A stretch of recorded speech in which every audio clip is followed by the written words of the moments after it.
لا إله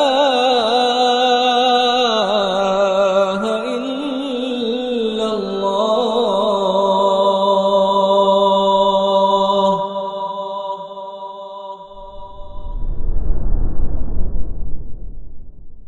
Assalamualaikum warahmatullahi wabarakatuh. Innal hamdalillah nahmaduhu wa nasta'inuhu wa nastaghfiruh wa na'udzu billahi min shururi anfusina wa sayyiati a'malina may yahdihillahu fala mudilla lahu wa may yudlil fala hadiya lahu. Asyhadu an la ilaha illallah wahdahu la syarika lahu wa asyhadu anna Muhammadan abduhu wa rasuluhu la nabiyya ba'dahu. Ya ayyuhalladzina amanu taqullaha haqqa tuqatih wa la tamutunna illa wa antum muslimun. Ya ayyuhan nasu taqu rabbakumul ladzi khalaqakum min nafsin wahidah wa khalaqa minha zawjaha wa batha minhuma rijalan katsiran wa nisaa'a wattaqullaha alladzi tasaaluna bihi wal arham innallaha kana 'alaikum raqiba. يا أيها الذين آمنوا اتقوا الله وقولوا قولا سديدا يصلح لكم أعمالكم ويغفر لكم ذنوبكم ومن يطع الله ورسوله فقد فاز فوزا عظيما. فإن أصدق الحديث كتاب الله وخير الهدي هدي محمد صلى الله عليه وسلم وشر الأمور محدثاتها وكل محدثة بدعة wa kullu bid'atin dhalalah wa kullu dhalalatin finnar. Amma ba'd. Jabodetabek akhir-akhir ini sedikit lebih lengang karena banyaknya di antara kaum muslimin dan lainnya dari yang biasa bermukim di Jabodetabek mungkin pulang kampung atau rehlah dan semisalnya. Ya karena memanfaatkan liburan panjang bagi sebagian orang di akhir bulan pula, yang mana banyak dari kita atau dari mereka dari kaum muslimin Allah bagikan jatah rizki gaji bulanan, dan itu kenikmatan yang diperbolehkan bagi siapapun yang menginginkannya untuk memanfaatkannya untuk silaturahim dan lainnya. Ya mana hal-hal ini mengingatkan saya pada masalah rizki. Ya mana rizki berupa gaji bagi banyak dari kita itu terikat dengan tanggal atau momentum atau akhir bulan dan semisalnya. Sebagian orang tidak seperti itu. Pengusaha atau pedagang tidak dengan skema yang sama untuk mendapatkan rizki berupa uang.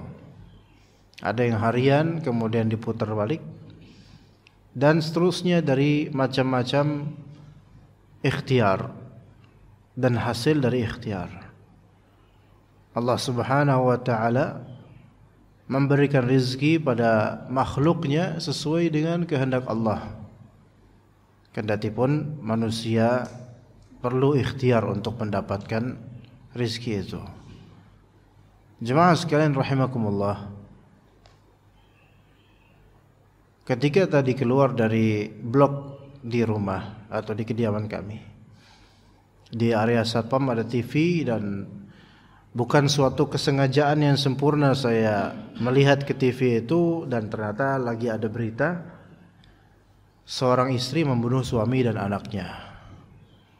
Saya tidak tahu di mana ditulisnya, tetapi itu berita terbaru subuh-subuh ya, sebelum subuh bahkan. Kok bisa gitu loh. Begitu juga kadang kita mendengar yang sebaliknya, suami membunuh istri dan anaknya dan seterusnya. Yang semua ini umumnya masalah rezeki. Masalah rezeki. Sehingga menimbulkan ketersinggungan, ketegangan, dan berujung pada hal-hal yang bukan dari suatu pikiran yang benar dan matang. Ternyata iman kepada Allah dan iman kepada takdir Allah Azza wa Jalla itu berpengaruh sangat besar terhadap tindakan-tindakan manusia, sikap-sikap manusia. Bukankah kasus-kasus bunuh diri itu berpangkal atau berawal dari apa? Kurang percaya sama Allah, kurang beriman kepada takdir Allah, dan juga kurang beriman kepada hari akhir. Ternyata hal-hal yang sangat buruk yang dilakukan oleh manusia umumnya berawal dari kurang atau minimnya tauhid kepada Allah Azza wa Jalla dengan segala cabang tauhid itu. Dan di antara akidah yang ditanamkan oleh ulama Ahlus Sunnah wal Jamaah kepada kaum muslimin adalah akidah berkaitan dengan rizki. Rizki ini masalah akidah, karena kaitannya itu dengan Ar-Raziq, yaitu Allah Azza wa Jalla. Dan kaitannya itu sangat erat terhadap takdirnya Allah Azza wa Jalla. Dan setelah kita mendapatkan rizki, ada kaitan juga dengan hari akhir, yaitu hisab, perhitungan amal, dan juga perhitungan apa yang telah engkau lakukan dengan rizki itu. Untuk apa? Gitu loh. Sementara banyak orang menggebu mencari rizki tanpa tawakalnya mereka pada Allah, tanpa mengerti prinsip takdir, dan juga tanpa takut hari akhir. Dan itu, yang ini terakhir ini adalah track banyak dari manusia, baik zaman dulu ataupun zaman sekarang. Maka apa yang kita punya dari rizki, selain itu hanya titipan, itu kaitannya erat dengan Allah Azza wa Jalla, Ar-Raziq yang memberikan rizki. Dan itu bagian dari takdir kita, banyak ataupun sedikit rizki itu. Dan kemudian pada hari akhir ada pertanyaan yang kita tidak akan pernah siap untuk menjawabnya kecuali kalau sudah baik dalam beramal di dunia ini. Maka Maha Suci Allah Azza wa Jalla yang telah memberi rizki pada burung-burung di pepohonan sana, tanpa mereka belajar atau kursus skill terbang dan mencari rezeki, Allah Ta'ala berikan mereka hidayah. Maha suci Allah Ta'ala yang telah memberikan rezeki pada hitan fil bahr, yaitu pada ikan-ikan di dasar lautan, dan hewan-hewan di hutan-hutan, juga semut-semut di kedalaman. Semua itu Allah Subhanahu wa Ta'ala atur rezekinya. Sebagian dari binatang, ikhtiar mereka mencari rezeki itu di luar logika manusia, sehingga kalau manusia memikirkannya, ternyata walaupun di luar logika, Allah Ta'ala Maha Kuasa. Kata Allah Azza wa Jalla, wa ka'ayyim min dabbatin la tahmilu rizqaha Allahu yarzuquha wa iyyakum wa huwas sami'ul alim. Dan betapa banyaknya dabbah yaitu binatang yang melata di bumi ini, la tahmilu rizqaha, tidak mampu untuk menanggung beban rezekinya sendiri. Yaitu betapa banyaknya makhluk hidup yang enggak mampu untuk menanggung beban mencari rezeki sendiri. Allahu yarzuquha wa iyyakum. Allah Ta'ala merezekikan makhluk-makhluk itu dan juga kalian wahai manusia. Kalau kita pikirkan, kita diharuskan untuk menanggung beban atau diharuskan untuk memikirkan seluruh dari rezeki kita nanti, enggak bakal kuat. Bahkan binatang, mereka enggak kepikiran besok makan apa. Mereka enggak punya uang dan modal material untuk mendapatkan makanan besok. Apalagi yang versi kecilnya atau versi bayinya. Lihat bagaimana burung-burung yang sekarang Anda dengar, apalagi di Desangtori ini banyak pohon, burung-burung terdengar. Mereka berzikir dan mereka mencari rezeki. Rasulullah SAW menyebutkan masalah tawakal. Law annakum tatawakkaluna 'ala Allahi haqqa tawakkuli. Seandainya kalian bertawakal kepada Allah sebaik-baik tawakal, la razaqakum. Allah pasti akan merizkikan kalian kama yarzuqut tayra, sebagaimana Allah Ta'ala memberi rizki pada burung-burung ini. Taghdu khimasa. Pada pagi hari sekarang nih, mereka taghdu, yaitu pergi ya kemana-mana dalam keadaan khimas. Khimas, perut kosong. Wa taruhu bitana. Dan taruhu yaitu pulang pada sore hari dalam keadaan bitan, yaitu dalam keadaan perut sudah kenyang. Selesai masa ikhtiar mereka hari itu. Apakah mereka kemarin hari memikirkan hari ini makan apa? Di pohon mana? Buah apa? Allah tidak. Karena mereka tidak mampu untuk memikirkan itu dengan sebab tidak memiliki akal. Yang tidak memiliki akal saja Allah Ta'ala jamin rizkinya. Allahu yarzuquha. Allah Ta'ala rizkikan dia. Wa iyyakum. Dan juga kalian. Wahai manusia. Berarti rizki ini kaitannya dengan apa? Dengan Rabb kita Azza wa Jalla Ar-Raziq.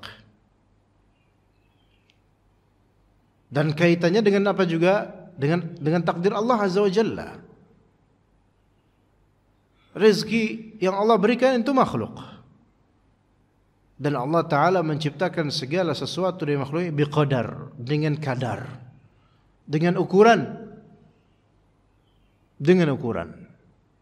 Yaitu sudah Allah Ta'ala pertimbangkan, sudah Allah Ta'ala tetapkan, segini dapatnya.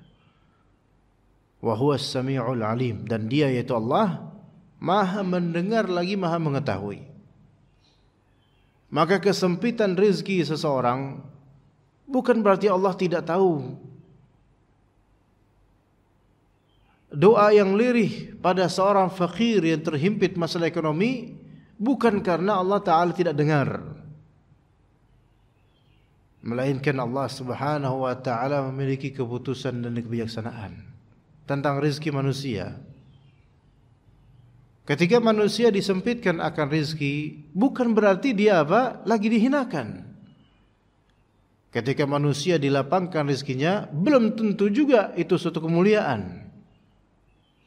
Namun dilihat dari bagaimana dia istiqamah atau tidak di masa sulit atau di masa senang. Di situ baru pengangkatan derajat dan kemuliaan. Ya, sebagaimana di surat Al-Fajr, Allah Ta'ala membantah pemikiran sebagian dari orang yang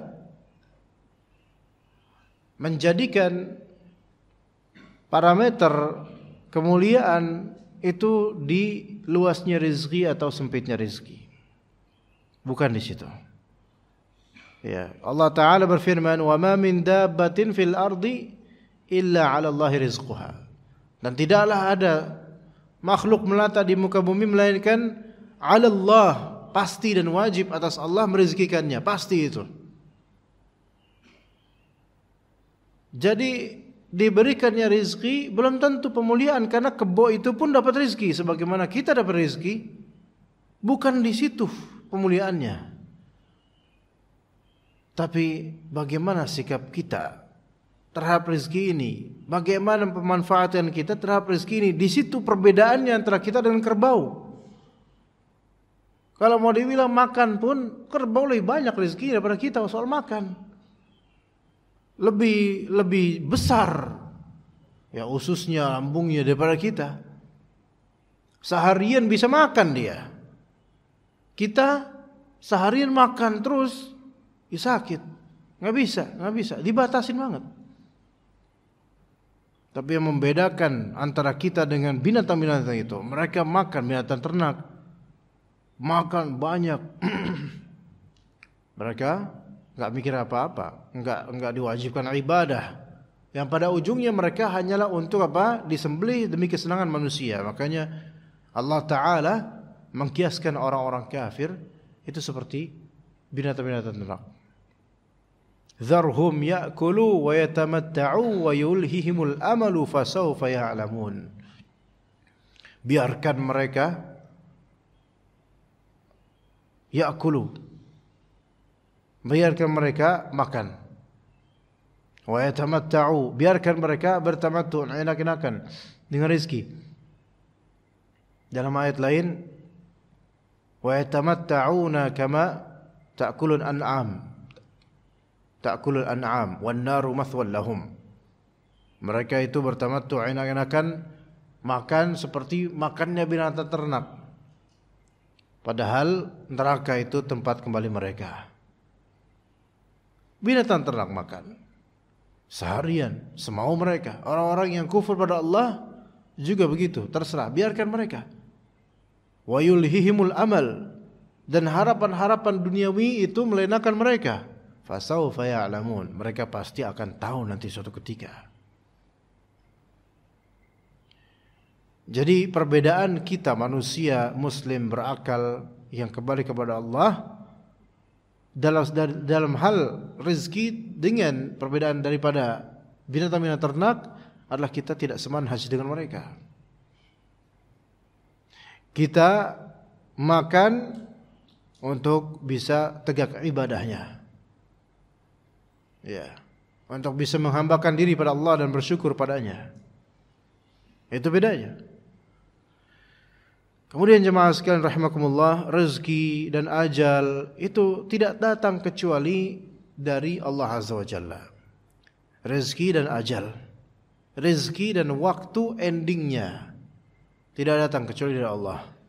Telah tercatat, telah terhitung, telah terbatasi, dan telah terkadarkan. Dan itu sejak apa? Sejak kita masih di perut ibu kita. Kata Nabi alaihi salatu wassalam, "Inna ahadakum yujma'u khalquhu fi batni ummihi 40 yawman nutfah." Sesungguhnya seorang dari kalian berproses terkumpul penciptaannya di perut ibunya selama 40 hari sebagai apa, Jemaah? Sebagai mani. Thumma yakunu 'alaqatan mithla dhalik. Kemudian menjadi segumpal darah seperti itu, yaitu 40 hari lagi kemudian. Tsumma yakunu mudghatan mithla dzalik. Kemudian menjadi segumpal daging selama 40 hari yang sama. Tsumma yab'atsullahu malakan fayu'mar bi arba'i kalimat. Kemudian Allah Ta'ala mengutus seorang malaikat dan diperintahkanlah malaikat itu untuk mencatat 4 hal. Bikatbi rizqih, yang paling pertama, mencatat rizkinya dia bagaimana nanti. Wa ajalih, ajalnya yaitu akhir hayatnya kapan. Wa amalih, dan amalnya bagaimana. Wa syaqiyun aw sa'id, dan kesudahan endingnya nanti di akhirat dia orang yang sengsara atau orang yang bahagia, masuk surga atau neraka. Itu sudah Allah Ta'ala suruh itu malaikat untuk menulisnya. Ya. Kemudian hadis riwayat Abu Umamah Al-Bahili rahimahullah radhiyallahu anhu yang diriwayatkan oleh Abu Nu'aim Al-Asfahani dalam Hilyatul Awliya. Kata Nabi SAW, "Inna ruhal qudusi nafatha fi ru'i atau ru'i anna nafsan lan tamuta hatta tastakmila ajaluha." Sesungguhnya Ruhul Qudus, yaitu malaikat Jibril, membisikkan pada diriku bahwasanya kalimat berikut, yaitu anna nafsan lan tamuta hatta tastakmila rizquha, hatta tastakmila ajalha, afwan. Dalam redaksi lain rizqnya, wa tastau'iba rizquha atau rizquha. Al-muhim di sini seseorang tidak akan mati sampai sempurna rizki dan ajalnya. Sampai sempurna rizki dan ajalnya. Maksudnya sempurna di sini apa? Ya sudah sempurna, selesai rezeki dan ajalnya, ya udah selesai. Baru dia mati. Maka kalau dia masih ada sisa satu rezeki dari nafasnya atau dari makan dan minumnya, dia tidak akan mati karena masih ada sisa rezeki itu. Sehingga orang tidak tahu kapan mati, dan orang tidak tahu rezeki terakhir dia itu apa. Diceritakan oleh Syekh Abdul Razak hafizahullah dalam salah satu majelisnya, di salah satu majelisnya, Ada seseorang kecebur sumur. Ya. Di dalam sumur dia meminta tolong. Dan kemudian ada orang sekitar yang mendengar dan melihat ternyata ada orang di dalam. Maka ditimbaklah orang itu. Naiklah orang itu dengan timbaknya itu, naik ke atas. Diajaklah orang yang tadi masuk sumur itu ke rumah, ayo ke rumah, ayo istirahat dulu di rumah, kesian. Maka itu padahal di sumur itu, jatuh ke sumur kayak gitu harusnya mati gitu loh. Kok ini enggak mati gitu. Maka kembali ke rumah itu, ke rumah orang dekat dengan sumur itu. Ditenanginlah dia, kemudian diberikan segelas susu. Ini minumlah susu biar tenang. Maka minumlah dia susu hangat itu. Setelah minum, sahibul bait nanya, antum masya Allah, kok bisa-bisanya antum masuk ke sumur itu dan subhanallah antum gak wafat gitu loh. Ini sesuatu yang ajaib. Tapi saya heran kok bisa antum kok bisa kecemplung sumur itu. Maka apa kata orang itu? Nih, saya kasih tahu kronologinya. Dia nggak ngasih tahu dengan ceritaan dengan lisan saja, tapi dengan gerakan, dengan perbuatan. Akhirnya diperagakan. Tadi saya lagi jalan gini. Nah, pas udah deket sumur, tiba-tiba saya kepleset, dia masuk. Pas kayak gitu, kepleset lagi dia, masuk lagi. Yang kedua kalinya dan mati. Mati. Apa pelajarannya jemaah sekalian? Allah Ta'ala tidak mengizinkan dia mati di kecebur yang pertama. Kenapa? Karena dia masih ada rezeki 1 gelas susu. Bisa dipahami jemaah sekalian. Anna nafsan lan tamuta hatta tastakmila rizqaha. Suatu jiwa tidak akan mati sampai dia apa? Sempurna rezekinya, selesai rezekinya. Maka tidak ada seorang pun yang menamatkan rezeki seseorang lainnya yang belum Allah Ta'ala habiskan rezekinya. Tidak bisa. Ya. Sedahsyat apapun kita untuk menahan rezeki seseorang, kalau Allah mau rezekikan dia, Allah akan punya jalur. Karena Allah Maha Kuasa untuk merezekikan dia. Begitu jemaah sekalian. Di sini kita belajar, nggak boleh berbuat zalim. Nggak boleh menahan-nahan rezeki yang memang itu hak orang itu. Justru itu membuat Allah Ta'ala murka. Dan boleh jadi kita akan dibalas dengan yang serupa. Dan boleh jadi dia akan diberikan rezeki yang lebih afdal dari arah yang tidak dia sangka-sangka. Nggak boleh kita zalimin orang lain. Ya, dari soal rezeki. Kemudian, fattaqullah wa ajmilu fit talab, kata Nabi SAW. Maka bertakwalah kalian kepada Allah dan ajmilu fit talab. Bisa dia katakan ijmal sini global lah dalam meminta, atau perbaiki cara memintamu. Perbaiki cara memintamu. Karena banyak orang cara mengais rezeki mereka itu tidak baik. Ya. Ini masalah. Dan ini masalah banyak dari kita sekarang jemaah sekalian. Mencari rezeki mungkin saking kompleksnya permasalahan dan kompleks dan rumitnya persaingan mencari rezeki, akhirnya mencari jalan yang instan atau mencari jalan yang tidak sah secara syar'i. Wa ajmilu fi talab. Wala yahmilanna ahadukum istibta'u aw la yahmilanna ahadakum istibta'u ar-rizqi an yatlubahu bi ma'siyatillah. Jangan sampai istibta' ar-rizqi, yaitu merasa terlambat atau jangan sampai tertundanya rizki menjadikan seorang dari kalian mencari rizki itu dengan cara apa? Maksiat kepada Allah Azza wa Jalla. Ini keadaan banyak orang. Udahlah, terabas aja lah. Gimana lagi? Gitu. Terutama kaitan-kaitan dengan riba. Nah, ini. Hutang-hutang ribawi, pinjol banyak tuh sekarang. Kenapa pinjol menjamur jemaah? Karena banyak yang mau. Kalau nggak ada yang mau, nggak bakal ada itu pinjol itu. Ya, pinjol yang baik yang resmi ataupun yang liar. Kan banyak itu. Di SMS itu kadang-kadang ada. Tergoda untuk apa? Minjem secara online dan itu ada klausul-klausul ribawi.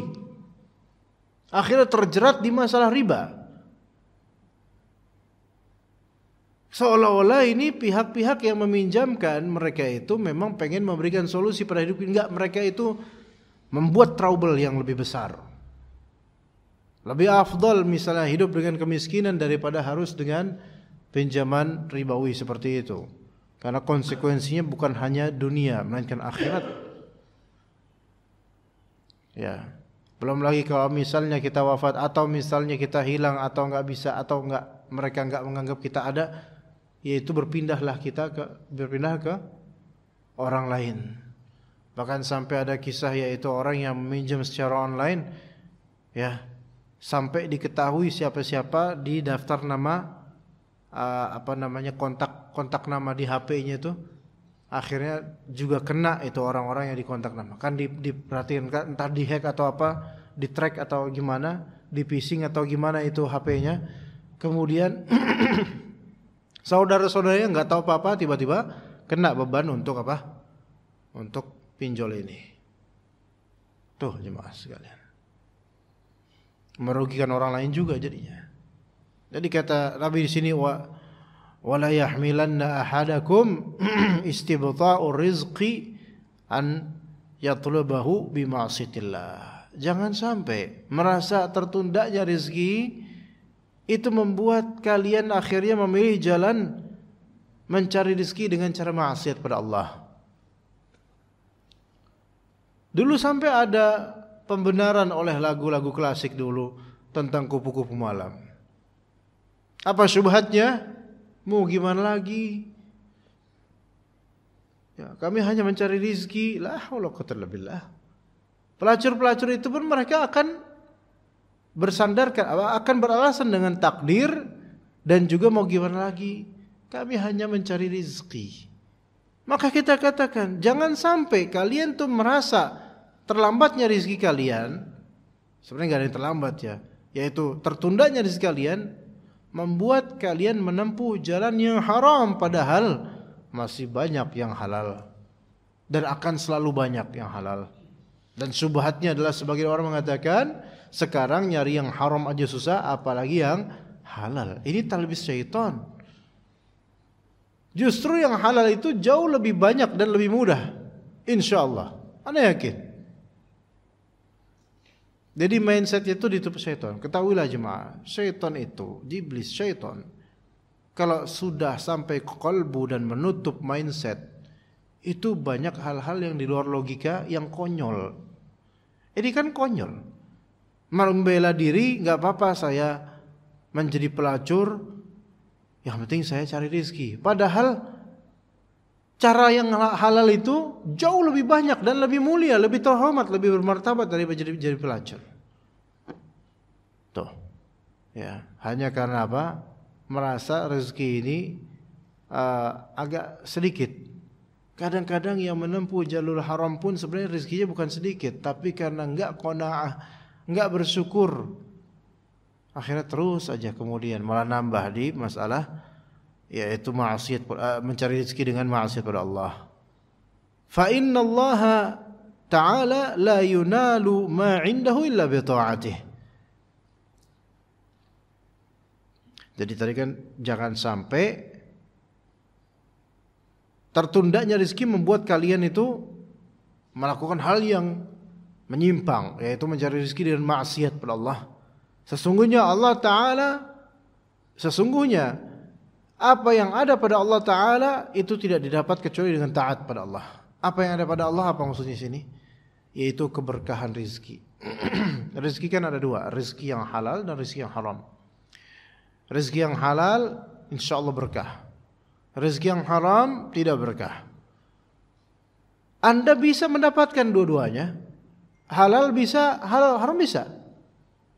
Tapi absolutely Anda tidak akan mendapatkan yang berkah dari yang haram. Itu pasti. Itu pasti. dari hasil korupsi, dari hasil ribawi, bismillah, nggak bakal berkah. Anda bisa mendapatkan pemberian Allah berupa rezeki haram, tapi Anda tidak bisa mendapatkan apa yang ada pada Allah dari keberkahan rezeki. Rezeki itu ada, tapi berkahnya enggak. Pernah pasti kita merasakan seperti itu, Pak. Di antara tanda-tanda rezeki enggak berkah, di antaranya pertama ya pasti kita sadari berasal dari yang haram atau syubhat. Itu udah tanda-tanda itu.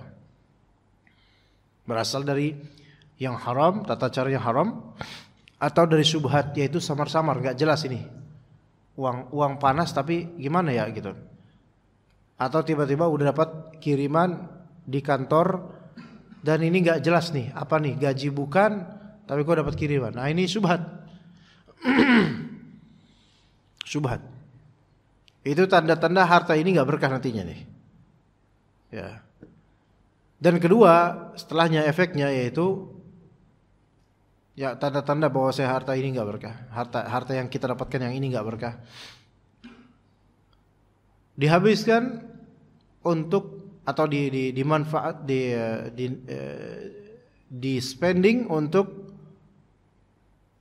hal yang haram atau tidak ada faedahnya. Ya. Jadi di antara tanda-tanda harta yang ini nih nggak berkah, itu dialokasikan ke yang haram atau tidak ada manfaatnya. Berarti ini nggak berkah nih, ada kita berkahan ini. Ya. Kemudian yang ketiga, di antara tanda-tanda harta yang ini nggak berkah, cepat habisnya. Itu di antara tanda yang dirasakan oleh siapapun. Cepat habisnya.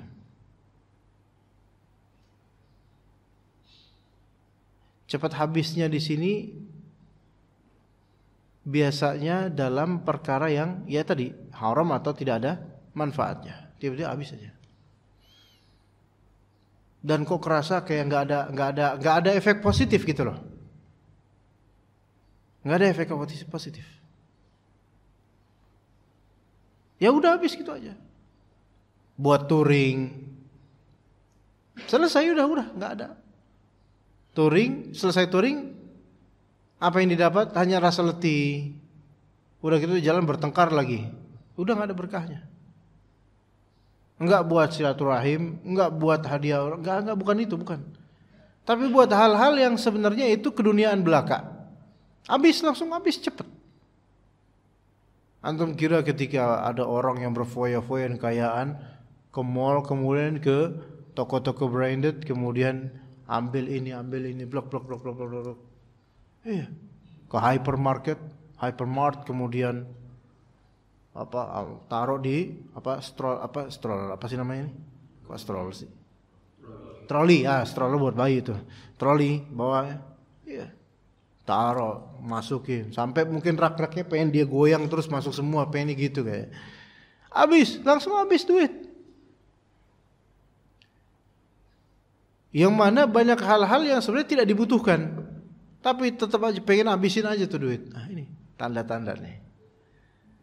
Duit yang tidak berkah itu enggak lama betah. Ya, duit aja enggak betah sama kita gitu loh. Kalaupun ia betah, nah ini ya, tapi ada Ustaz, dia kerja ribawi, dia haram gajinya, tapi dia tetap istiqomah tuh untuk nabung, tetap banyak hartanya Ustaz. Nah, ini opsi berikutnya yang keempat, tanda-tanda keempat. Kalau misalnya tidak cepat habis, dia bakhil dengan harta itu. Bakhil, pelitnya minta ampun. Kalaupun infak, riya atau ujub atau sum'ah gitu. Maunya infak yang ada tanda tangannya dan tercantum nama dia. Gak mau infak kecil, ada fakir miskin, Pak, uang Pak buat makan Pak. Apaan sih kamu? Ada gak tanda tangannya? Saya gak mau. Nah, kalau ada ya seperti itu. Jadi kalaupun memang ada itu harta masih tersimpan, ya setiap bulan berpuluh-puluh juta dia simpan, padahal itu hasil korupsi, dia simpan, memang disimpan dengan alasan ini nanti buat tabungan buat anak cucu saya, buat warisan, buat rumah, buat ini buat itu, padahal ini harta syubhat atau haram. Dia akan bakhil dengan harta itu. Dan selagi itu, harta itu tidak akan memuaskan hati dia, walaupun banyak itu tabungan. Itu tanda-tanda enggak berkah. Itu yang ke sekian, saya lupa dah, kelima atau keenam.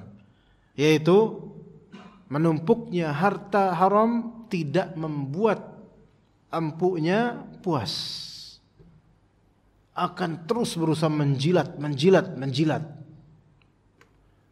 Iya. Jadi tertumpuknya harta haram tidak akan membuat empunya itu puas dengannya. Enggak bakal puas. Akan selalu, bahkan lebih beringas, lebih ganas, seperti serigala yang dikumpulkan di satu kandang bersama dengan seekor domba. Dan lapar serigala itu. Itu manusia dengan dunianya itu lebih parah daripada serigala itu. Enggak bakal puas dibahas. Jadi intinya adalah harta haram ini menyiksa insan, menyiksa pemiliknya, menyiksa. Memiliki harta haram itu menyiksa pemiliknya. Itu yang harus dipatrikan jemaah sekalian. Membuatnya enggak puas, membuatnya cepat habis dan seterusnya. Jadi terlukai dengan adanya harta haram itu. Kemudian jemaah sekalian kata, tapi tadi kan sudah kita dapatkan tentang keberkahan, tidak kita sebutkan tentang keberkahan harta atau gaji atau rizki. Ya, rizki halal haram bisa kita dapatkan, tapi keberkahan tidak bisa kita dapatkan, karena itu keberkahan ada pada Allah, dari Allah Azza wa Jalla, hanya didapat dengan cara taat pada Allah Azza wa Jalla. Fa inna ma 'indallah, fa inna Allah Ta'ala la yunalu ma 'indahu illa bi ta'atih. Allah Subhanahu wa Ta'ala tidak akan didapatkan apa yang ada padanya dari keberkahan dan kebaikannya kecuali dengan cara apa? Dengan cara taat. Pakai cara maksiat enggak bakal dapat keberkahan itu. Makanya kalau ada orang yang menzalimi kita, dan tentu namanya menzalimi caranya ya cara tidak taat, caranya cara maksiat, cara-cara yang tidak baik. Sedahsyat apapun kemampuan dan force, yaitu power orang ini, sesungguhnya kita punya Allah Azza wa Jalla. Yang kita tahu Allah tidak akan memberikan hidayah pada orang ini. Iya. Bahkan orang yang membuat makar yang buruk itu akan jadi bumerang. Wala yahiqul makru sayyi illa bi ahlihi. Orang yang membuat makar yang buruk itu tidak akan kemana-mana makarnya, kecuali akan menjadi balik buat diri sendiri. Karena dia melakukan itu dengan cara yang tidak benar. Iya. Orang yang berusaha memadaratkan rezeki kita itu enggak bakal mengubah takdir Allah Azza wa Jalla terhadap kita, dan juga dia. Allah Ta'ala akan putuskan. Akan Allah Ta'ala tetapkan bahwasanya makar dia akan balik ke dia, dan rezeki kita tetaplah rezeki kita. Nah,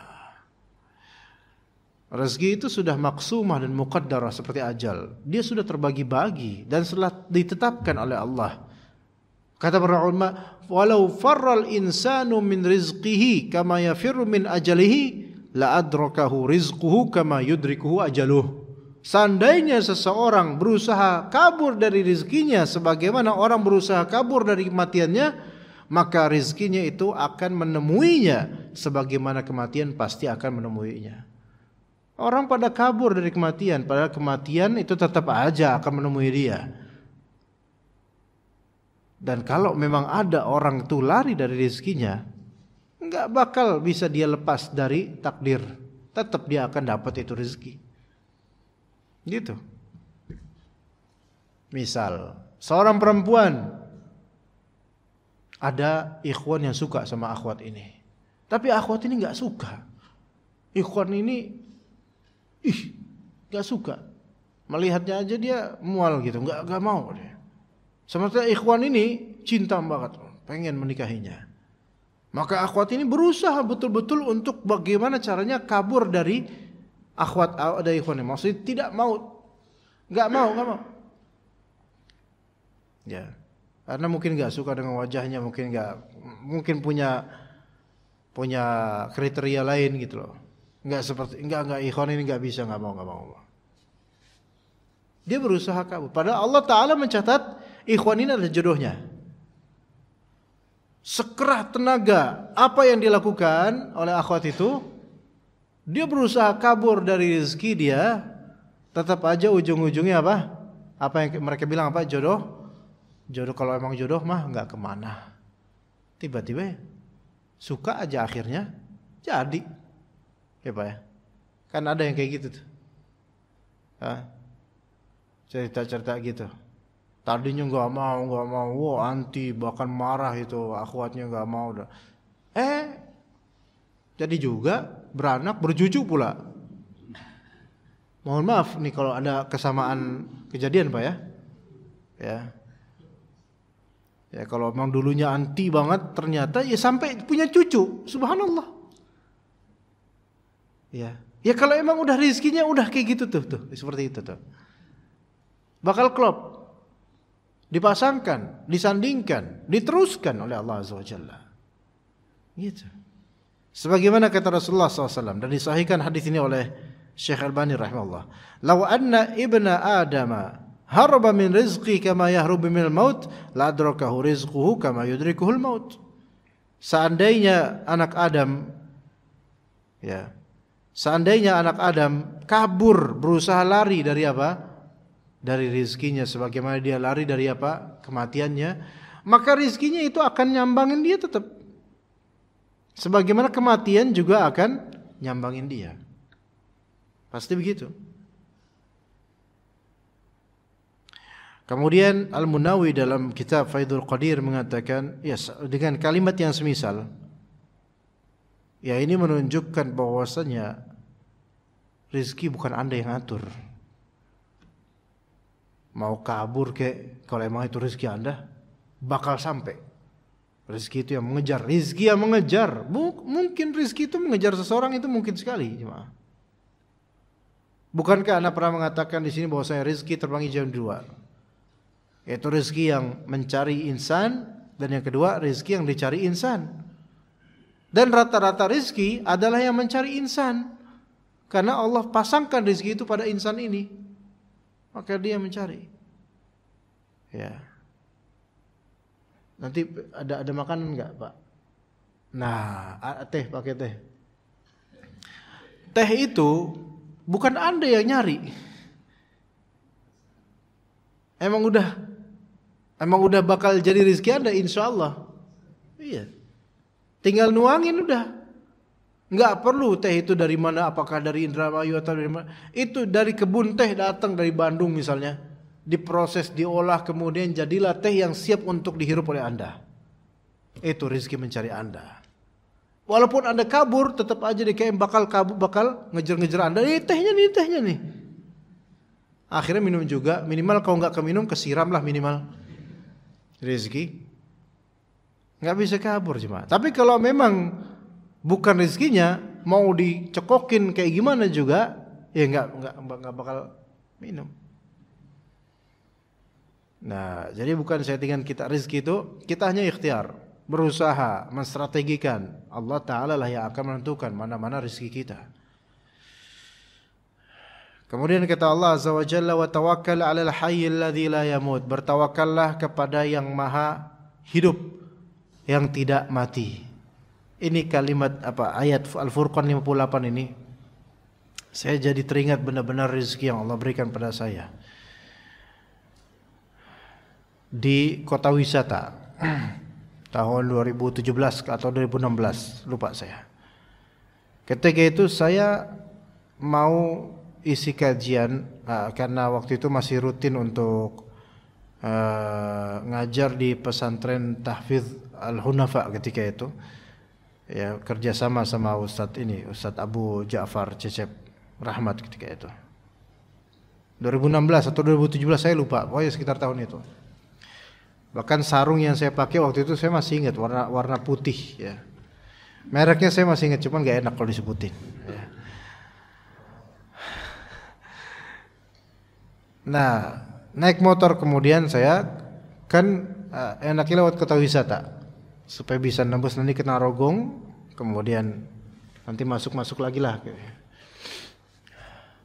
Nah, di sana motor itu tiba-tiba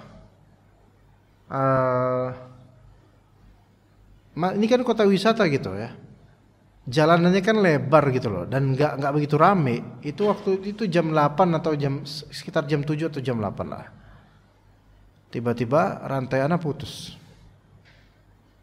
Di jalanan yang lebar dan cukup sepi itu rantai ana putus. Ya. Di belakang ana itu ada semacam kedai bagus gitu, kedai kayak kopi-kopi, teh, eatery dan semisalnya. Gorengan-gorengan, tapi versi orang-orang yang berada ya. Nah, ana di depannya di pinggir jalan. Bingung ana, otak-atik ini nggak bisa, rantai putus dan juga nyangkut. Gimana coba? Rantai putus nyangkut, udah putus nyangkut. Jadi mau jalan agak susah nih. Ana nggak punya peralatan sama sekali. Tangan udah item-item. Tiba-tiba turun hujan. Ya kan, mantep banget kan, udah kayak gitu hujan lagi, Masya Allah itu. Subhanallah, ini rahmat Allah kata ana. Ana tiba-tiba ingat ayat dalam hati ana berbicara dalam hati. Wa tawakkal 'alal hayyil ladzi la yamut. Bertawakallah kepada yang maha hidup yang tidak akan mati. Ana baca itu, tiba-tiba ada panggilan belakang. Mas, ayo sini masuk mas. Kenapa motornya mas? Gitu. Atau mas juga yang ini, yang manggil. Ya ana gimana, masa mau kehujanan gitu kan. Akhirnya ana diajak masuk. Disuguhkan teh. Itu rezeki ana itu. Alhamdulillah. Disuguhkan teh. Silakan gitu kan. Coba dalam keadaan kayak gitu gimana? Pondok masih jauh. Ini kota wisata. Bengkel enggak ada di situ, bengkel mah. Mana jauh, harus keluar. Ana bingung, ana enggak tahu harus ngapain. Tapi ana dulu kerja di kota wisata, di Bintang Pelajar dulu. Pernah setahun. Akhirnya anak kontak teman lama di situ. Dan ternyata ada juga orang di situ. Alhamdulillah. Ada orang yang di kantor. Masya Allah. Bisa minta tolong nggak? Minta tolong. Beberapa ikhwan yang itu masih pagi padahal belum jam kerja mereka. Ternyata udah ada di kantor beberapa ikhwan yang mereka dulu teman-teman ana waktu ana masih ngajar sana. Ana bersahabat sama mereka, dekat sama mereka. Akhirnya mereka datang. Ya, wah, bala bantuan ya alhamdulillah nih, ya. Udah Sat, gampang nyantai aja, dibenerin sedikit sama mereka. Ini rantai putus, jadi harus ke bengkel. Akhirnya udah Sat, pakai motor ana, gitu. Ana akhirnya pakai motor Blade yang warna kuning merah itu, Honda atau Blade gitu, yang keren gitu loh, yang ada sayapnya di. Pertama kali yang pakai motor itu, dan ternyata nikmat ya. Kok rumput tetangga lebih bagus dari rumput sendiri ya. Maka di situ nikmatnya. Nah, kemudian ngajar. Pulang-pulang siang, alhamdulillah, dan ternyata motor udah benar. Rezeki dari Allah cuma sekalian. Jadi ayat yang tadi itu membuat anda teringat banget momentum itu. Ketika anda udah nggak ada jalan lagi, Allah Taala ilhamkan anda, dan Allah ilhamkan juga orang itu untuk memberikan anda dengan izin Allah rezeki berupa teh supaya hangat, supaya tenang. Masya Allah, subhanallah. Ya. Dan anda gratis, dikasih gratis itu. Karena kesian orang yang lihat. Alhamdulillah. Itu salah satu nikmat dari Allah Azza wa Jalla. Ya. Dan kadang Allah Ta'ala berikan ujian pada kita untuk diberikan rezeki setelah itu. Ya. Kadang Allah Ta'ala berikan ujian kepada kita supaya setelah itu kita dapat rezeki yang lebih. Jadi jangan mengira bahwasannya ujian itu adalah akhir dari segalanya. Akhirnya segalanya ajal, kematian. Tapi ujian itu boleh jadi pembukaan untuk rezeki dan hidayah yang lebih besar.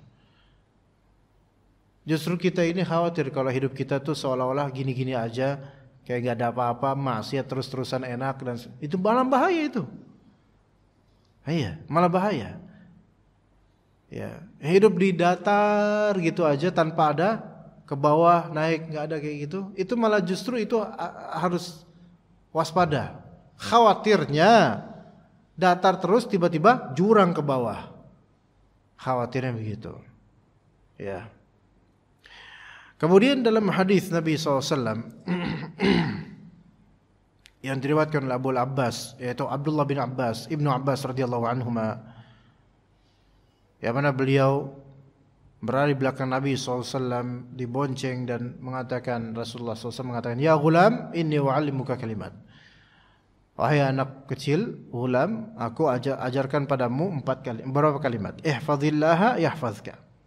Jagalah agama Allah, niscaya Allah Ta'ala akan menjagamu. Ihfazillaha tajidhu tujahaka. Jagalah agama Allah, niscaya Allah Ta'ala akan membimbingmu. Nah, ini hal yang banyak tidak disadari oleh manusia.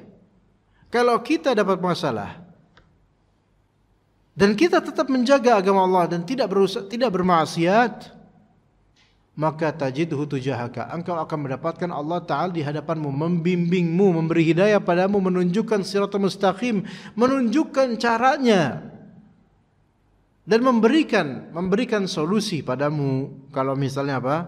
Kalau misalnya tetap taat pada Allah di sela-sela ujian dan kesulitan. Idza sa'alta fas'alillah. Jika engkau minta, maka minta sama Allah. Wa idza ista'anta fasta'in billah. Jika engkau minta tolong pada Allah. Kalau kita kita minta tolong sama orang kaya untuk soal pinjaman uang atau ngasih uang dan dia dermawan, kita nggak bakal panik, nggak bakal khawatir, ya nggak? Karena dia orang kaya, dermawan, sering ngasih. Saya minta 50.000, masa sih nggak dikasih? 50.000 doang dikasih. Lah, masa sama Allah khawatiran gimana? Kalau sama orang kaya, makhluk yang terbatas dan punya perasaan dan kadang-kadang baper, itu kita nggak khawatir. Lah kok sama makhluk khawatir? Anak-anak aja ketika dia mau sekolah nggak khawatir soal uang jajan mereka, pasti dikasih nanti sama emak pas mau pergi. Dikasih 5.000, 10.000, dikasih, nggak pernah panik. Anak-anak loh. Lah kita yang udah bangkotan, udah harusnya lebih tawakal, kok malah ketika minta sama Allah kita kayak dikasih nggak ya? Ya gimana kok akidahnya malah turun? Dan itu banyak orang seperti itu jemaah sekalian. Karena mungkin pertemanan yang kurang baik, circle yang kurang baik, mungkin kurang ke ilmu, kurang baca Quran. Akhirnya ketika doa sih doa, tapi percayanya kurang. Enggak semua orang yang sujud itu percaya sama Allah. Walaupun bagus, sujud itu bagus. Namun hanya sujud. Hatinya itu enggak sujud. Iya. Giliran minta sama Allah, setengah-setengah hatinya. Karena apa? Ini kalau saya minta, saya kan banyak maksiat, kayaknya Allah enggak ngasih deh. Enggak boleh seperti itu, suudzon sama Allah. Iya. Wa'lam anna al-ummata law ijtama'at ala an yanfa'uka bi syai'in lam yanfa'uka illa bi syai'in qad katabahu Allahu lak. Ketahuilah bahwa umat kalau berkumpul atas sesuatu, pengen memberimu manfaat sesuatu pun, itu tidak akan mereka memberimu manfaat kecuali sesuatu yang telah Allah Ta'ala catat atau takdirkan untukmu. Dan sebaliknya, wa in ijtama'u ala an yadurruka bi syai'in lam yadurruka illa bi syai'in qad katabahu Allahu 'alaika.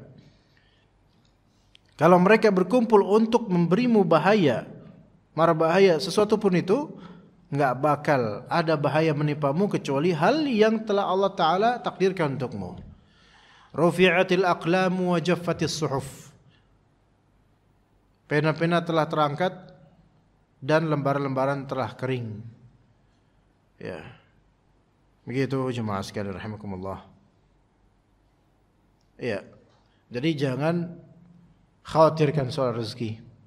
Karena kita waktu masih di janin pun kita enggak khawatir soal rezeki, padahal enggak bisa apa-apa. Apalagi sekarang yang mana Allah Ta'ala berikan kita iradah, ikhtiar, qudrah, kemampuan, keinginan, kehendak dan mampunya berusaha. Terutama orang-orang yang sudah berusia itu banyak ya, di kampung-kampung, di kampung, maksud kampung bukan perumahan ya. Bahkan di perumahan juga mungkin itu merasa khawatir. Rezeki saya gimana nanti, saya udah pensiun ataupun sudah selesai kerja atau di PHK dan saya enggak ada apa-apa lagi. Jangan khawatir soal rezeki. Bertakwalah pada Allah, maka Allah akan utus orang atau makhluk atau hambanya untuk menjadi wasilah rezeki. Wallahi ya ikhwan, ada beberapa orang yang saya kenal, soal mereka sempit hidupnya, namun mereka kembali ke Allah dan tetap taat, tetap bakti sama orang tua.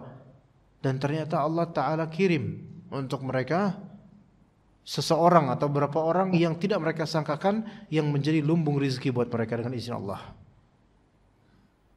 Iya.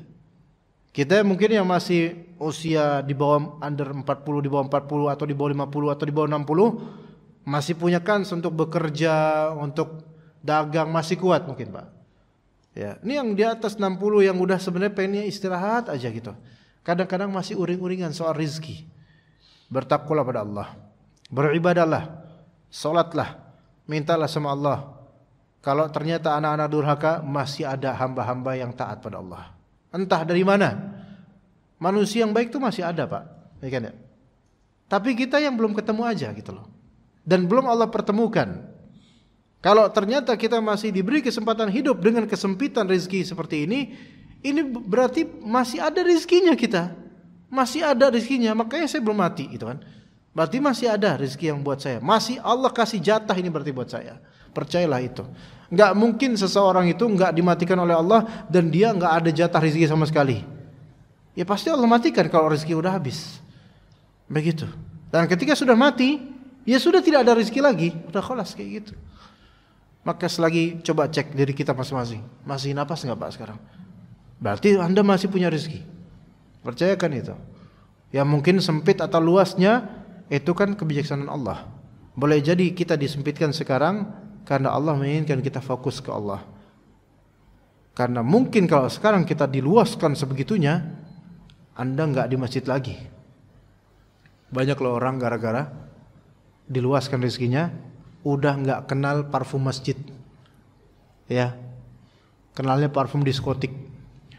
Kenalnya maksiat. Itu ada orang seperti itu. Na'udzubillah min dzalik. Jangan sampai perubahan itu terjadi gara-gara apa? Diluaskan rezekinya. Na'udzubillah min dzalik. Ya. Ada soalan jemaah atau pertanyaan? Tidak ada. Ini udah suruh atau belum? Ayo silakan. Fadhal. Fadhal, Pak.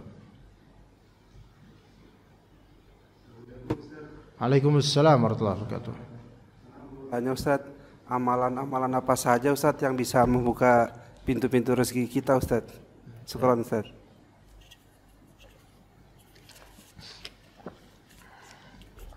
Amalan apa saja, jazakallahu khairan. Amalan apa saja yang bisa membuka pintu-pintu rezeki. Ada buku terjemahan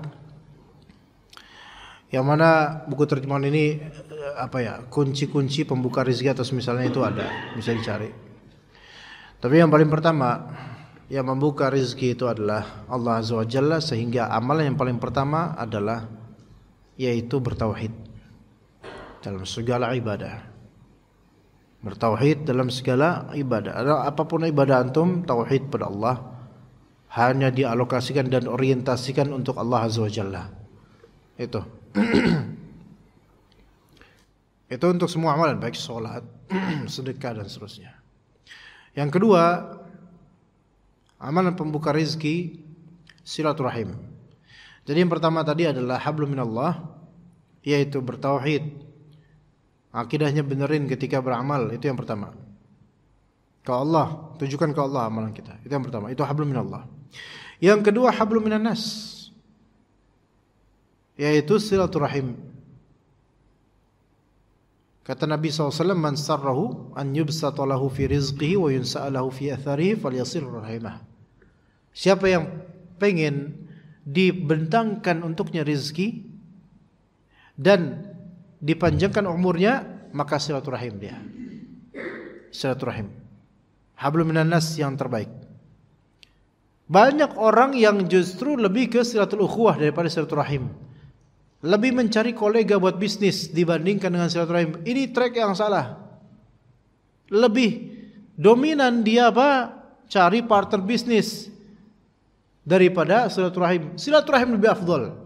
Partner bisnis boleh, tapi jangan hanya bisnis aja pikiran. Jangan hanya orang-orang yang di luar saudara. Itu terus cari partner bisnis, cari marketer, cari dropshipper, cari ini, cari ini. ternyata nggak pernah silaturahim. Jelek ini yang seperti ini, buruk tracknya. Silaturahim itu Nabi SAW mengatakan yubsatu lahu fi rizqi, dibentangkan buat dia rizkinya. Nah, tapi kita harus tahu silaturahim ini apa batasannya. Maksudnya siapa-siapa individu yang merupakan objek silaturahim. Silaturahim itu untuk usul, furu' dan hawashi. Usul yaitu ibu kandung, bapak kandung dan atasnya. Itu silaturahim. Ya. Ibu kandung, bapak kandung dan atasnya. Ya. Dan boleh juga kemudian anggaplah itu usul atas ya. Kemudian furu' cabang yaitu anak kandung dan cucu dari anak-anak kita. Itu silaturahim itu. Hawashi, nah hawashi itu sampingan. Nah sampingan di sini masuk ke dalamnya paman, bibi, saudara kandung, saudari kandung, ponakan, itu semua. Kemahroman, pokoknya silaturahim itu yang memang masih dalam kemahroman itu bisa silaturahim. Tapi kalau bukan mahram, berarti orang ajnabi, luar, bukan keluarga, maka ini bukan silaturahim namanya. Namun ada yang merupakan mungkin semakna dengan silaturahim karena tabi', karena sifatnya ikutan. Sifatnya ikutan. Mungkin dia berupa sepupu. Sepupu ini bukan mahram kalau perempuan ya. Kalau sama laki-laki tetap keluarga. Tapi karena dia ikut dengan paman kita atau bibi kita, bukan. Benar ya, paman atau bibi kita, maka dia dianggap wallahu alam semakna dengan silaturahim. Karena kalau kita mengunjungi atau berbuat baik pada sepupu kita, itu sama dengan berbuat baik pada siapanya? Bapak ibu kita, itu paman atau bibi kita. Maka termasuk insyaallah. Karena itu juga secara uruf termasuk family tree kita gitu loh. Walaupun nggak mungkin dapat warisan kalau kita wafat, nggak mungkin. Sepupu itu bukan ahli waris. Ya. Nah, kadang-kadang secara uruf juga yang kita sebut saudara jauh. Dilihat saudara jauhnya kayak gimana gitu loh. Nah, ini silaturahim. Ya. Ya, mungkin juga masuk ke dalamnya silaturahim yaitu secara kebesanan. Itu juga bisa karena ada kaitan besan. Selama masih terikat hubungan nikah maka itu bisa silaturahim. Namun silatul ukhuwah itu di luar dari itu. Nah, silaturahim itu memperlancar rezeki kata Nabi SAW. Kemudian di antara hal yang membuka pintu rezeki setelah masalah silaturahim yaitu istighfar dan taubat. Istighfar dan taubat. Sebagaimana di surat Nuh, faqultu astaghfiru rabbakum innahu kana ghaffara yursilis samaa'a 'alaikum midrara wa yumdidkum bi amwali wa banina wa yaj'al lakum jannati wa yaj'al lakum anhara. Aku katakan beristighfarlah kalian kepada Rabb kalian, sesungguhnya Dia Maha Pengampun. Kalau kalian istighfar, maka Allah Ta'ala akan turunkan hujan bertubi-tubi. Dan Allah bentangkan harta, anak. Oh, Masya Allah, terjanji dari Allah. Istighfar dan juga taubat. Taubat pembuka pintu rezeki, iya. Karena di Al-Quran seringkali ghafurur rahima atau ghafurur rahim. Kenapa sering disandingkan dua nama Allah itu, Ghafur dan Rahim, Tawwab dan Rahim? Karena setelah orang bertaubat atau setelah orang diampuni, itu biasanya pasti Allah Ta'ala rahmati dia. Dibuka buat dia pintu rahmat. Di antara rahmat Allah adalah dibentangkannya rezeki buat dia. Iya. Kemudian di antara pembuka pintu rezeki yaitu sedekah. Sedekah. Ya. Sedekah itu membuka pintu rezeki. Ya. Di antara buktinya adalah terutama sedekah wajibah seperti zakat. Ya. Karena siapapun yang berinfak maka Allah Ta'ala akan menggantinya. Dan penggantian dari Allah itu lebih daripada yang kita berikan. Pasti itu. Pasti. Makanya malaikat di pagi hari mereka berdoakan, Allahumma a'ti munfiqan khalafa. Allahumma a'ti mumsikan talafa. Ya Allah, berikanlah kepada orang yang berinfak gantinya, berikan gantinya ya Allah. Dan ganti dari Allah itu pasti lebih afdol daripada yang kita spend, yang kita korbankan. Itu pasti itu. Orang yang dermawan tidak akan mengganti sesuatu yang lebih rendah atau sepadan dengan pemberian orang yang ngasih pada dia. Ya enggak, Pak? Misal antum punya kekayaan tinggi dan antum dermawan. Antum dikasih sama tetangga sayur lodeh. Enggak mungkin dong antum kemudian mau balas hanya dengan sayur katuk. Ricis dong, ya kan? McD, Hokben, kasih. Kadang-kadang dengan adanya keinginan untuk menunjukkan bahwa saya tuh kaya loh, gitu loh. Ketahuilah Allah Ta'ala lebih besar daripada itu. Antum ngasih ke fakir miskin 20.000 menyenangkan hatinya, wallahi Allah Ta'ala akan menunjukkan kepada antum kekayaannya yang lebih daripada kekayaan kita yang sedikit 20.000 itu. Allah akan tunjukkan sampai Allah Ta'ala ingin untuk dipuji oleh antum dengan reward dari Allah Azza wa Jalla. Begitu. Maka para malaikat berkata, ya Allah, berikanlah kepada orang yang menafkahi dan infak gantinya ya Allah, berikan gantinya ya Allah. Ya Allah, berikanlah kepada orang yang mumsik, yaitu menahan infak wajib, berikan kepada mereka talaf, kerusakan harta. Begitu ya. Jadi di antara hal yang membuat rezeki kita terbuka pintunya, yaitu apa? Kembali bertauhid pada Allah dan sebagai ibadah, kemudian silaturahim, kemudian istighfar dan taubat, ya, dan kemudian apa lagi? Sedekah. Ya. Taib, begitu Pak. Taib, tadi ada yang mau bertanya mungkin di sini, Pak. Fadhal, silakan. Ya, Ustaz. Ini soal penyaluran rezeki, Ustaz. Siapa? Gimana? Kalau kita dimintai menyalurkan sebagian rezeki kita untuk yang kita ketahui amalan bid'ah,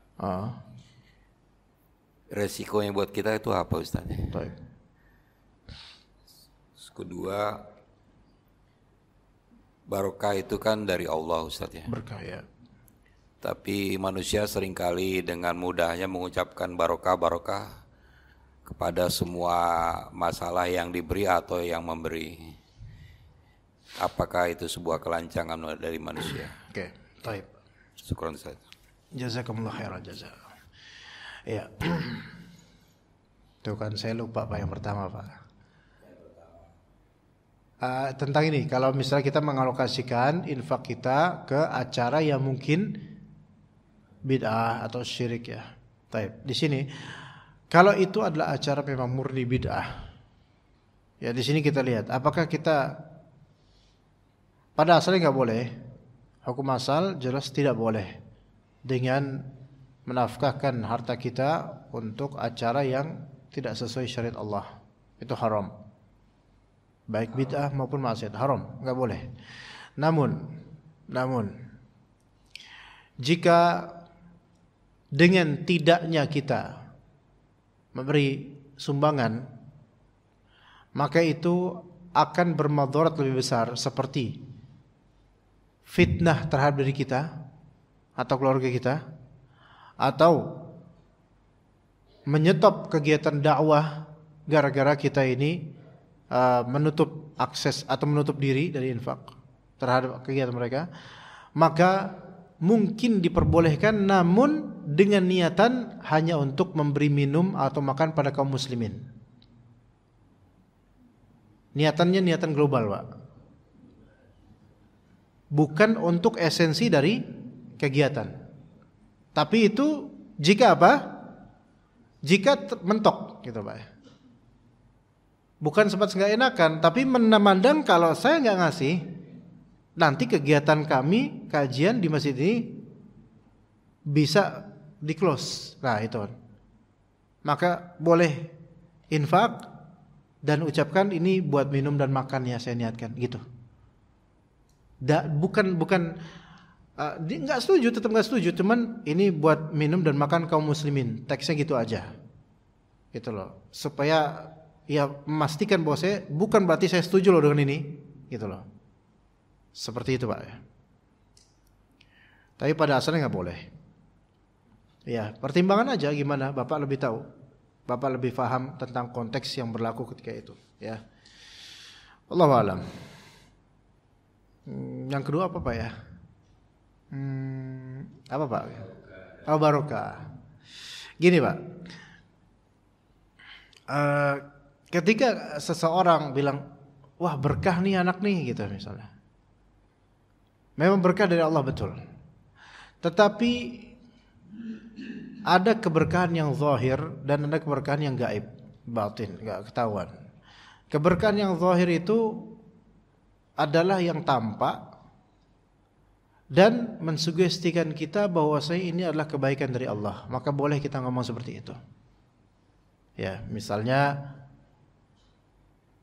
tapi lebih afdol kita bilang, oh mudah-mudahan ini berkah ya, gitu. Itu lebih afdol.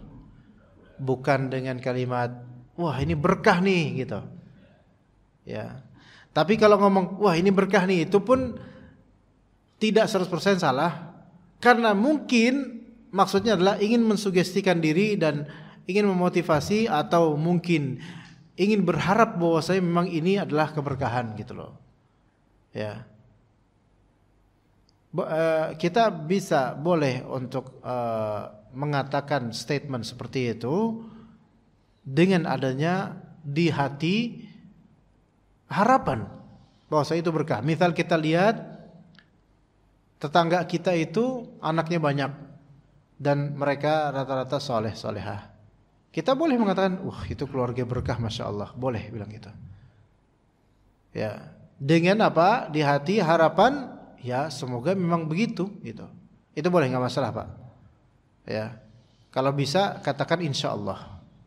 Ini berkah nih insya Allah ya, gitu. Atau disebutkan kepada Allah Azza wa Jalla, berkah ya masya Allah, ini berkah nih keluarga ini. Bukan seolah-olah kita yang menentukan ini keluarga berkah nih, ini nggak berkah ini.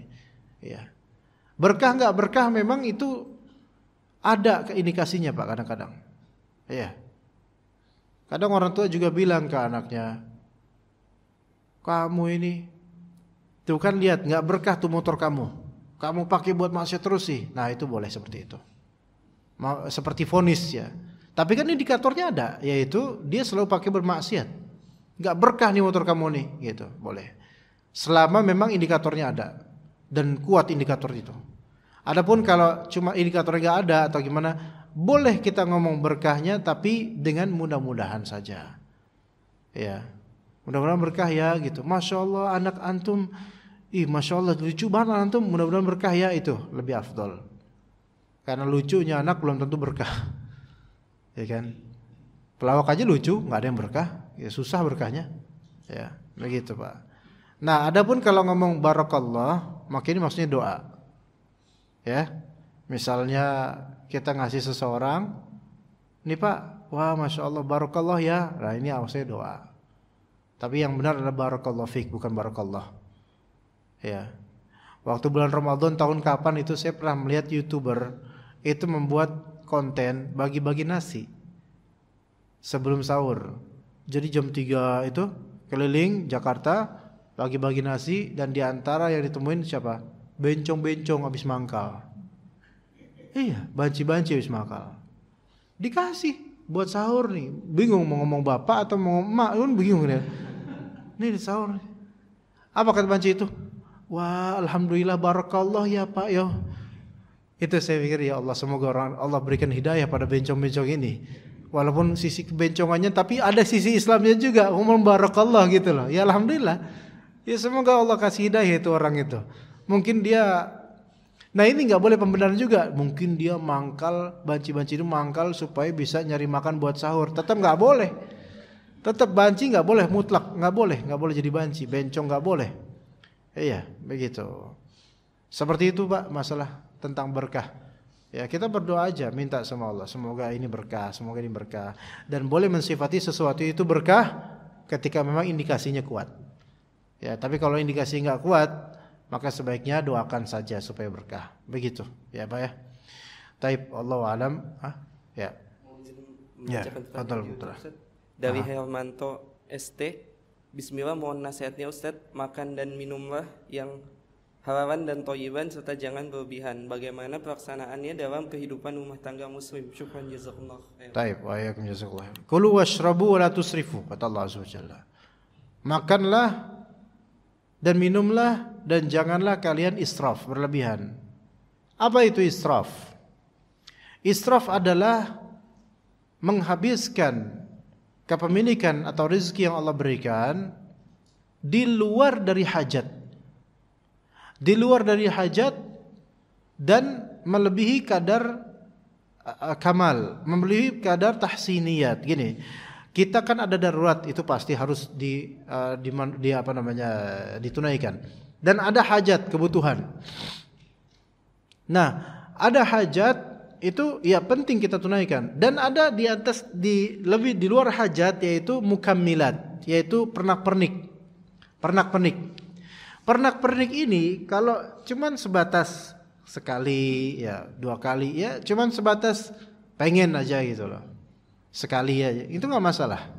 Tapi kalau sudah menjadi bahan pikiran ya, ada ini harus beli, ada itu harus beli, maka ini masuk dalam israf.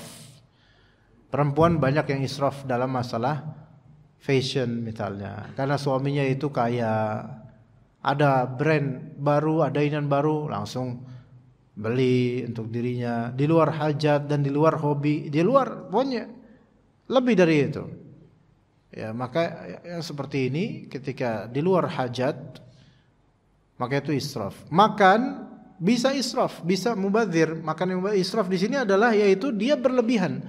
Rasulullah SAW mengatakan, kalau makan itu apa? Thuluthun li ta'amih, thuluthun li syarabih, wa thuluthun li nafasih.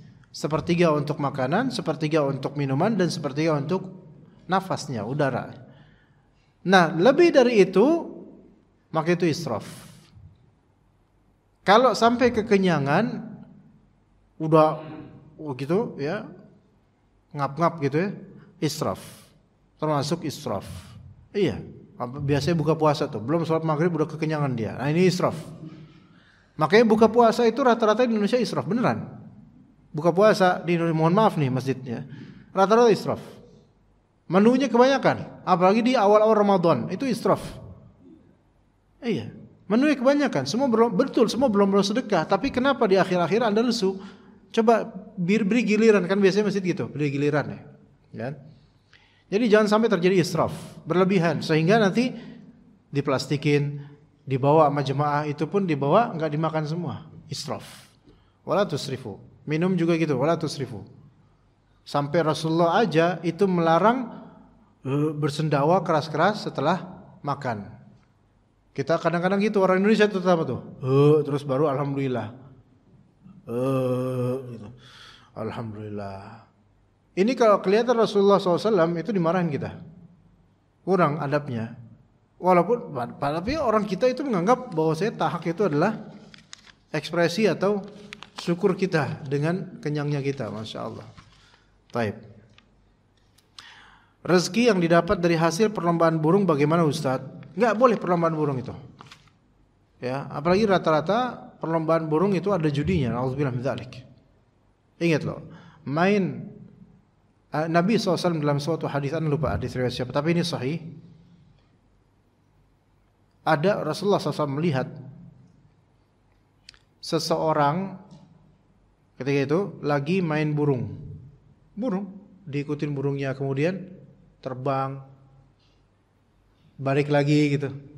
Yang kayak orang-orang kita main burung, yang ya diginiin terus yang jantan, yang betinanya gitu kan, terbalik.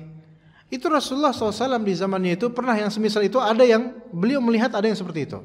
Maka kata Rasulullah apa? Syaitanun yatba'u syaitanah. Itu adalah seorang setan sedang ngikutin setan perempuan. Tuh. Ya.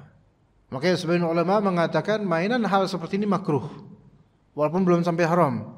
Rasulullah benar nyebutnya syaitan, tetapi di sini mungkin maksudnya adalah orang ini melakukan hal itu sampai lalai ibadah dia gara-gara hal yang sebenarnya nggak ada apa sih kayak gitu loh. Iya, begitu. Kalau memang bisa ada hobi lain lebih afdol. Kalau sampai dilombain, ini lebih jelek lagi gitu loh. Masuk ke dalam hal ini sebenarnya serupa dengan itu layangan, Pak. Layangan cuman gini-gini doang. Coba, memang dulu kita main sih ya, gimana ya, susah juga. Ini pas sudah gede ngomong kayak gini. Dulu aja pas kecil nggak ngomong kayak gini gitu. Ya kita main layangan dulu. Ya emang main anak kecil sih. Itu mungkin tidak sampai haram banget mungkin ya. Tapi coba kita pikirkan. Berapa banyak orang yang main layangan sampai lupa waktu. Saya kalau ngelewat jembatan Jambul di Kalibata, Pak. Itu kan di jembatan, flyover gitu, bawahnya Ciliwung. Itu kalau sore, warga banyak main layangan itu. Asar banyak, padahal panas itu. Sekarang aja mungkin karena banyak debu kali ya.